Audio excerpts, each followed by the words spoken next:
বোন মিস থেকে বিশ্বাস করেন।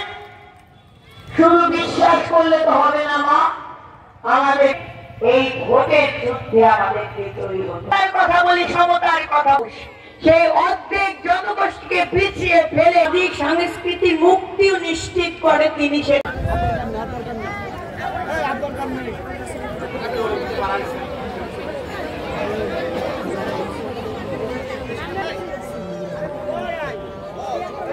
নামাজ হচ্ছে তো বলতে পারছি না, নামাজ হচ্ছে বাইরে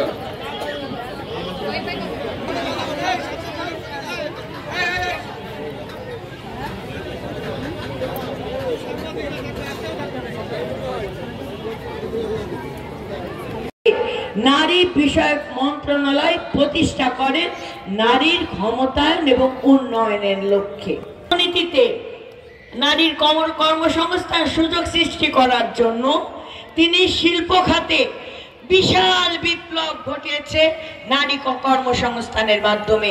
আজকে আমরা শিল্প খাতে যে সংখ্যক আমরা কর্মী দেখি, তার অধিকাংশ উত্তীর্ণ করেছিলেন খালেদা জিয়া হাত দিয়েই এই 30 থেকে 45-এ উত্তীর্ণ হয়।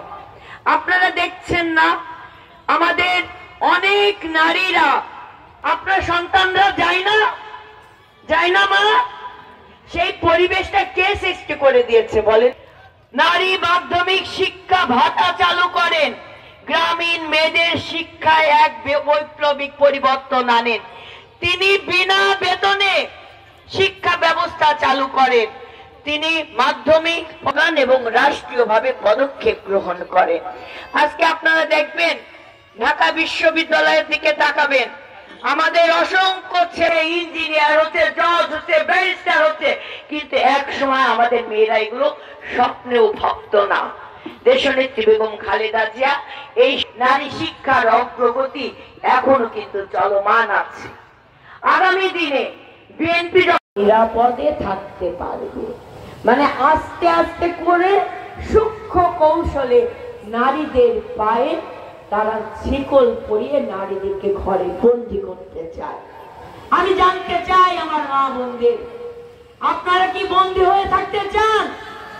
হাত তুলে বলেন চান আপনারা, জানান দিয়ে বলেন চান আপনারা। আপনারা কি সমতা, সমান মর্যাদা, নারী পুরুষের সমমর্যাদা অর্জন করতে চান? দাঁড়িয়ে বলুন, আমরা চাই সম অধিকার, আমরা চাই নারীর মর্যাদা, আমরা চাই আমাদের রাষ্ট্র সহায়ক হবে। এই জায়গায় আমাদের সবাইকে ঐক্যবদ্ধ প্রতিবাদ করতে হবে। কোনো লাভ নাই জান্নাতের দিকে